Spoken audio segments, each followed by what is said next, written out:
નમસ્કાર, day special કાર્યક્રમમાં હું મયુરી આપ સૌનું સ્વાગત કરું છું અને આજે કાર્યક્રમમાં અત્યંત એક ગંભીર મુદ્દા વિશે વાત કરવા જઈ રહ્યા છીએ. મિત્રો, આપણે સૌએ કોરોનાનો સમયગાળો જોયેલો છે. કોરોનાના સમયમાં જે પ્રકારે આપણે આપણા જે સ્વજનો છે તે સ્વજનોને જે પ્રકારે કોરોના જેવી જીવલેણ બીમારીનો ભોગ બનતા, મૃત્યુને ભેટતા આપણે સૌએ જોયા છે. એ દુઃખ આપણે સૌએ સહન કર્યું છે અને આપણે સૌ કોઈ એમ જ ઈચ્છે છે કે એ જે સમય છે એ ક્યારેય હવે પાછો ન આવવો જોઈએ. પરંતુ તેમ છતાં એક અજાણ્યા વાયરસ, એક અજાણી એક બીમારી હજુ પણ ક્યાંક બારણે દસ્તક દઈ રહી હોય તેવું ચોક્કસપણે લાગી રહ્યું છે અને વાત ચીનની કરવાની છે. સદનસીબે ભારતમાં હજુ સુધી તો આ જે બીમારી છે, આ વાયરસ છે, તેણે દેખા દીધી નથી.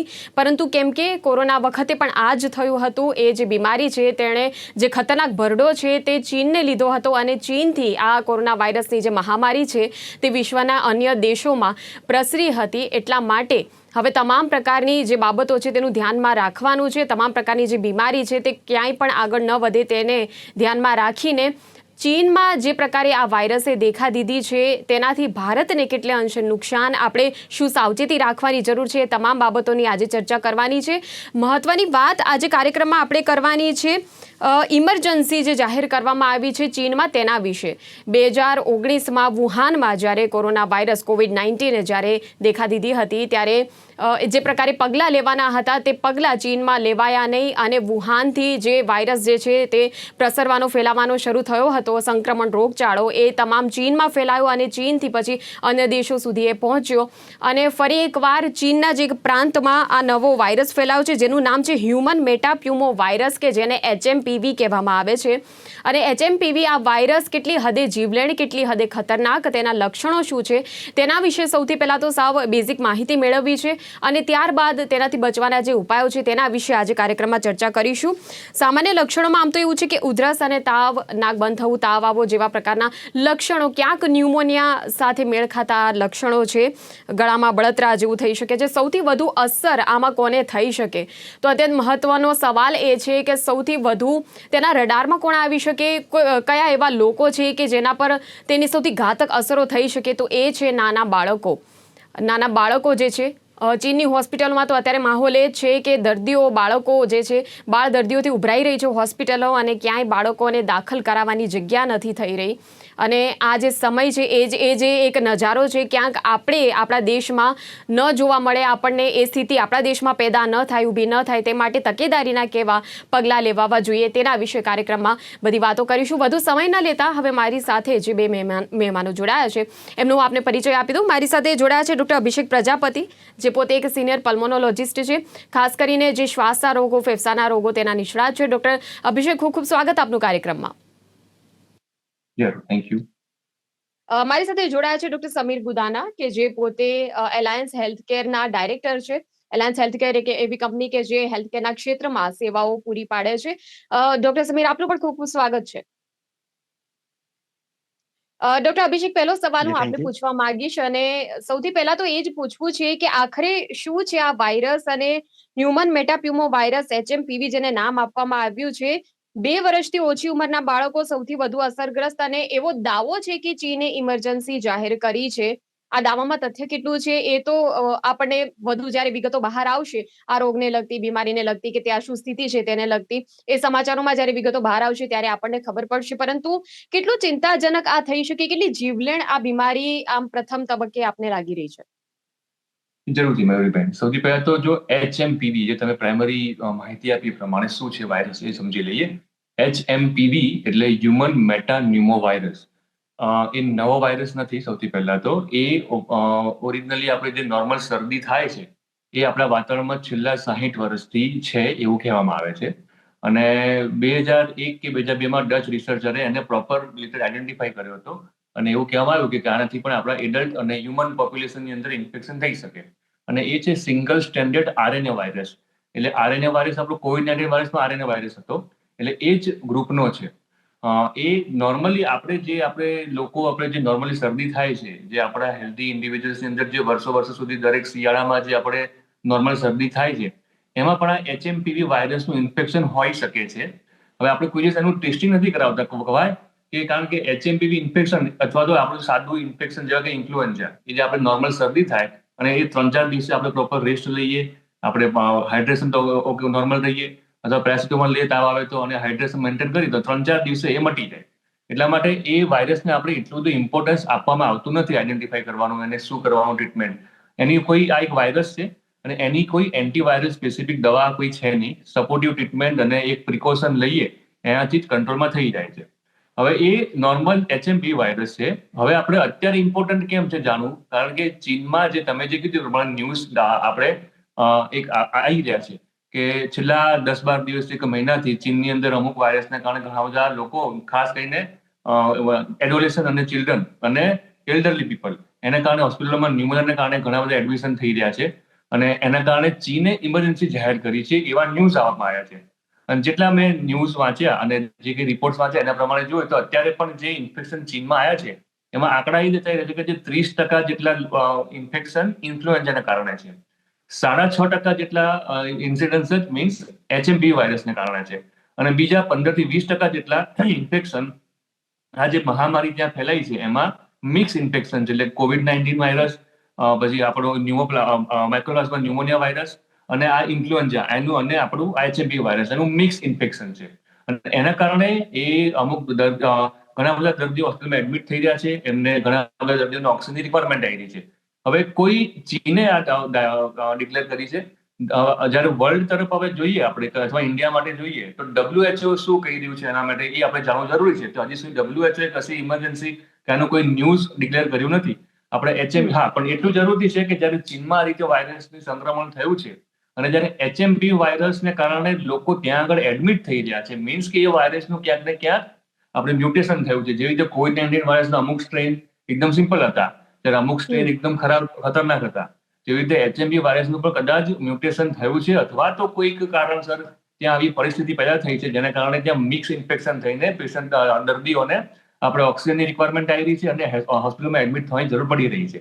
હવે એ રીઝનના કારણે આપણે સમજવું જરૂરી છે કે આ વસ્તુના કારણે જો HMP વાયરસ જો મ્યુટેટ થયો છે તો આ વાયરસ વર્લ્ડમાં ચીનમાંથી જેવી રીતે COVID-19 વાયરસ ફેલાયો હતો એવી રીતે આ વાયરસ આખા વર્લ્ડમાં બીજે બધે ફેલાય એવી શક્યતા ખરી.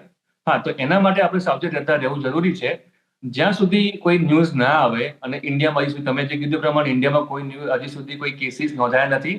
બીજી સારી વસ્તુ એવી છે કે કોઈ પણ ઇન્ડિયાના કોઈ પણ એરિયામાં, કોઈ પણ સ્ટેટમાં, કોઈ પણ સિટીમાં એવા કોઈ અનયુઝ્યુઅલ ન્યુમોનિયાના કેસીસ અથવા અનયુઝ્યુઅલ રેસ્પિરેટરી ઇન્ફેક્શનના કેસીસ એટલા બધા આવી ગયા એવું ક્યાંય પણ જાણવા નથી મળ્યું.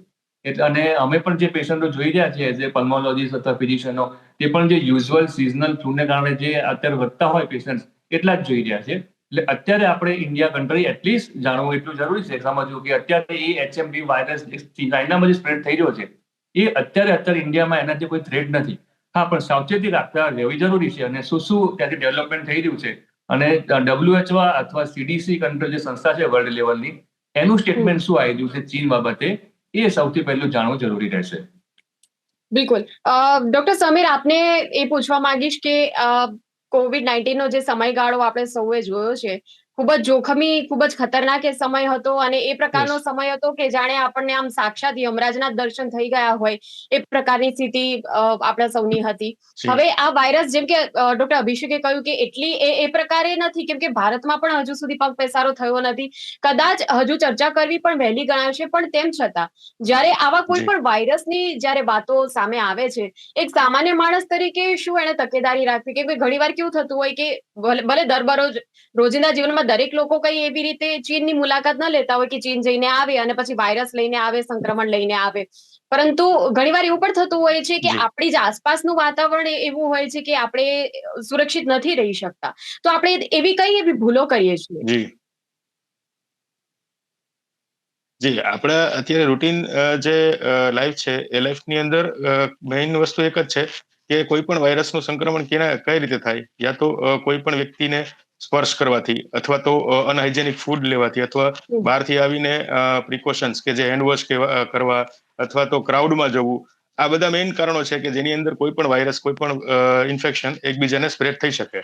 અને મેઇનલી અત્યારે જે પ્રમાણે COVID-19માં પણ એ જ રીતે હતું કે ભાઈ એકબીજાને બ્રીથના કારણે તેને બેક્ટેરિયલ ટચ કરવા મતલબ સ્પર્શ કરવાના કારણે તેને ઇન્ફેક્શન લાગતું, સ્નીઝિંગના કોઈ પેશન્ટે સ્નીઝિંગ કરેલું હોય કોઈ વ્યક્તિએ અને એના જે પાર્ટિકલ્સ હોય એ તમારા સુધી ઇન્ફેક્ટ થઈને પહોંચી જતા. એટલે આવા બધા ક્રાઇટેરિયા મેઇન વસ્તુ છે. તો પ્રિકોશન્સમાં આપણે ખાલી એટલું જ ધ્યાન રાખવાનું હોય કે ક્યારે પણ ક્રાઉડમાં જાઓ ત્યારે માસ્ક પહેરીને જવાનું, પ્લસ ક્યારેય પણ તમે હેન્ડવોશ કરો મતલબ બહારથી આવો છો તો હેન્ડવોશ પ્રોપર ક્લીન કરવાના, અને બસ બાકી હાઇજીન રાખવાનું, મેન્ટેન કરવાનું. That is the only important thing. અત્યારે જે વાયરસ જે પ્રમાણે સ્પ્રેડ થાય છે બધા એ પ્રમાણે. ચોક્કસ. ડોક્ટર અભિષેક, કેમ કે અત્યારે શિયાળાની ઋતુ છે અને શિયાળાની ઋતુમાં પણ ઘણીવાર એવું થતું હોય છે કે ડસ્ટ છે અને એના સિવાય પણ જીવાતો છે નાની નાની, અને એ લોકો જે છે ને વધારે તેના સંપર્કમાં આવતા હોય છે અન્ય ઋતુની સરખામણીમાં. એટલે ખાસ કરીને શિયાળો એક એવી ઋતુ છે કે જેમને પહેલેથી શ્વાસની બીમારી હોય એમના માટે ખૂબ જ અઘરું થઈ જતું હોય છે. તો એવા લોકોને, એવા જે દર્દીઓ છે આપણી પાસે જે આવતા હશે, તમે શું સલાહ આપો છો, કેવી રીતે તકેદારી રાખવી જોઈએ? જી મયુરીબેન, કોઈ પણ રેસ્પિરેટરી ઇન્ફેક્શન થાય, કોઈ પણ એટલે વાયરસનું હોય, બેક્ટેરિયાનું હોય, ફૂગનું હોય, સિમ્ટમ સેમ જ રહે છે કે તાવ આવે, શરદી ખાંસી થાય અને આપણે જે કહેવાય કે આપણે હેડેક થાય અને થોડી વીકનેસ આવે. હવે જે આ બધા તમે જે કીધું એ પ્રમાણે કે જેને ઓલરેડી લંગ્સના બીમારી હોય, જેમ કે દમ હોય, અસ્થમા હોય, એલર્જીની પ્રોબ્લેમ હોય, એવા લોકોને વધારે શિયાળામાં તકલીફ થતી હોય છે. એવા લોકોને ઇન્ફેક્શન, સાદું ઇન્ફ્લુએન્ઝાનું ઇન્ફેક્શન જે હોય, જે આપણે નોર્મલ હેલ્ધી ઇન્ડિવિજ્યુઅલને 2-3 દિવસ શરદીમાં મટી જાય, એ જ ઇન્ફેક્શન એવા જેને રોગ છે અસ્થમાના સીઓપીડી, એને અસ્થમાનો એટેક લાગી જાય અને એડમિશનની જરૂર પડે.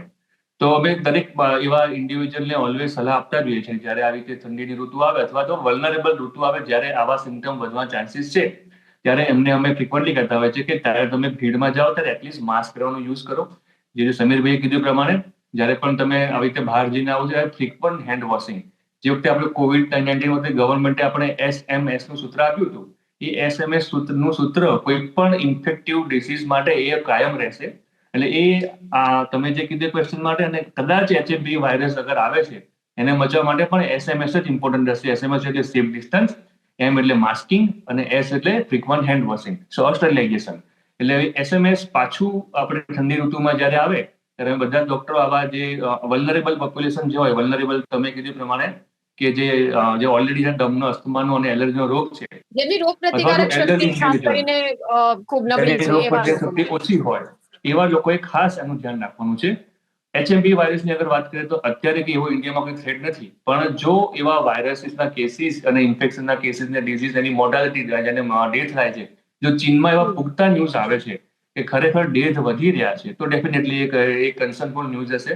અને કદાચ એ ભલે HMP વાયરસ અત્યાર સુધી આપણે નોર્મલ ગણાતો હોય, પણ એ HMP વાયરસે કદાચ ચીનમાં જેમ એક પેલું મ્યુટેટ થઈને વિકરાળ રૂપ કરેલું, એ કદાચ એ HMP વાયરસે પણ મ્યુટેટ થઈને એનું વિકરાળ સ્વરૂપ એને પકડ્યું છે.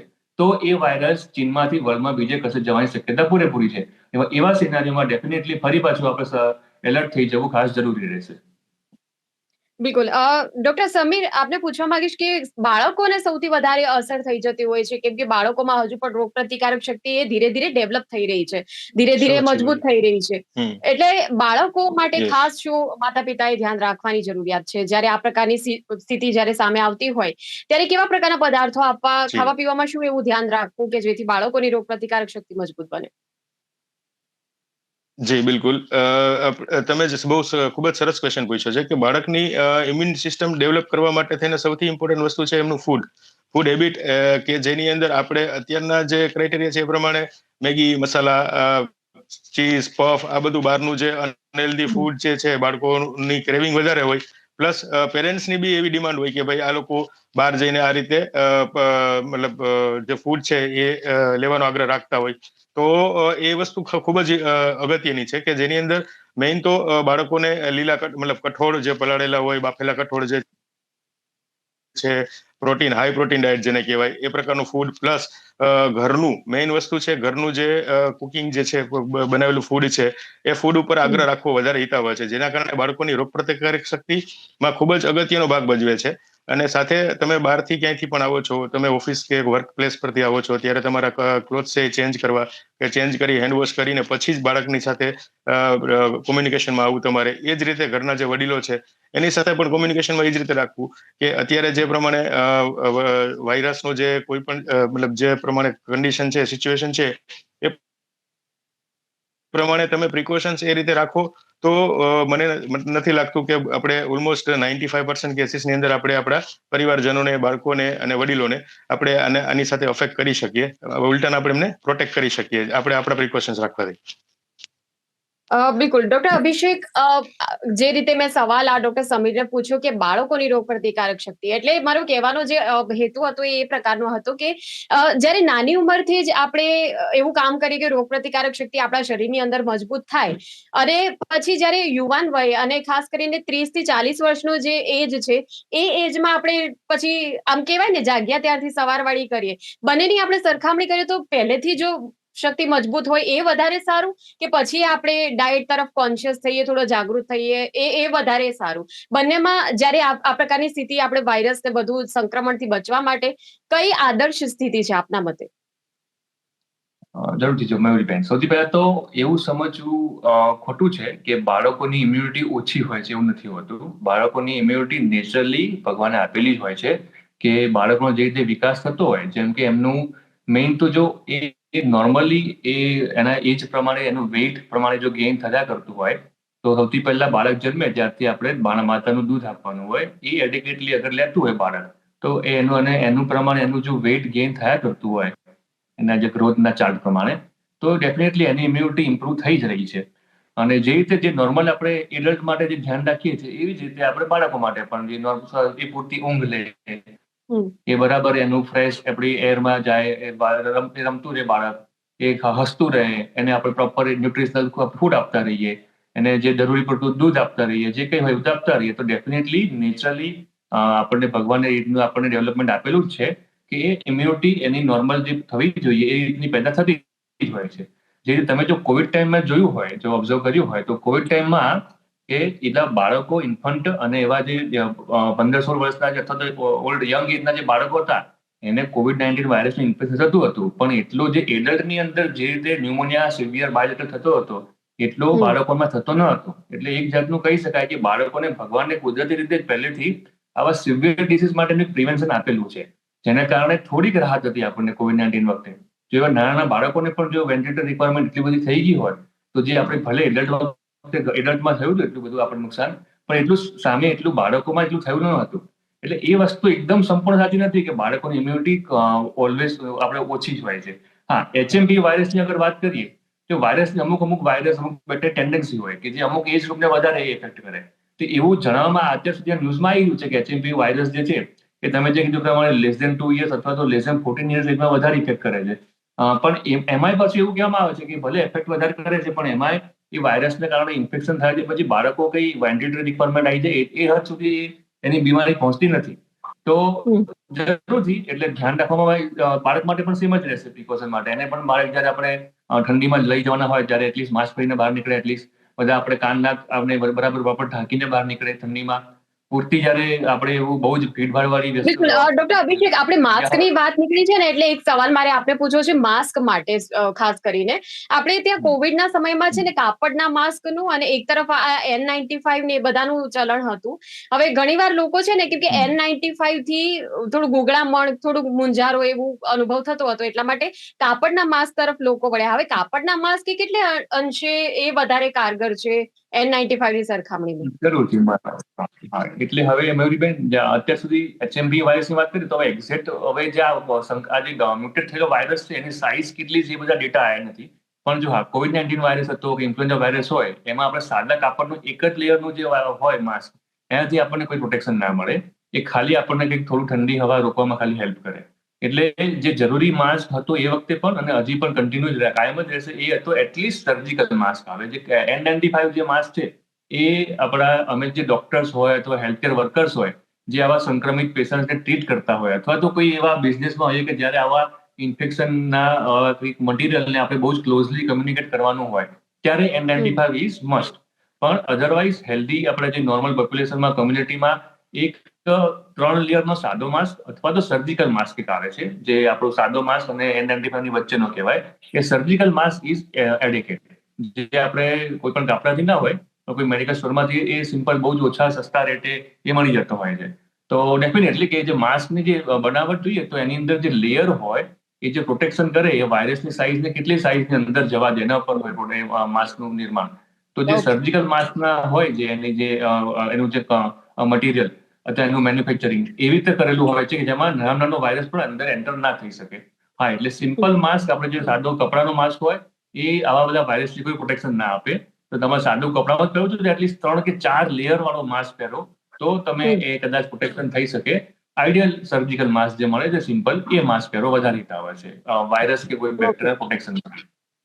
Okay, thank you so much doctor Abhishek અને ડોક્ટર સમીર, આપ બંને જોડાયા અને જે પ્રકારે થોડી ઘણી પણ જે માહિતી આપી દર્શકોને ખૂબ જ મદદરૂપ થઈ રહેશે એવી આશા રાખીએ છીએ. થેન્ક યુ વેરી મચ જોડાવા બદલ. Thank you. તો કોરોના જેવો એક વાયરસ મળી આવ્યો છે ત્યારે આપણી સૌથી પહેલી જવાબદારી, સૌથી પહેલી તકેદારી એ જ કે કોરોના વખતે જે આપણે પ્રિકોશન્સ લીધા હતા એ પણ લેવાનું ફરીવાર ચાલુ કરી દઈએ તો જ, કેમ કે અત્યારે ખૂબ જ પ્રાથમિક તબક્કો છે અને હજુ સુધી આપણે ભારતીયોએ વધુ હજુ ગભરાવાની ક્યાંય જરૂર નથી, કેમ કે હજુ સુધી ભારતની અંદર ક્યાંય પણ આ જે રોગ છે તેના દર્દીઓ ક્યાંય દેખાયા નથી કે ક્યાંય એવા બીમારીના લક્ષણો કે કેસ કોઈ એવા સામે હજુ સુધી આવ્યા નથી.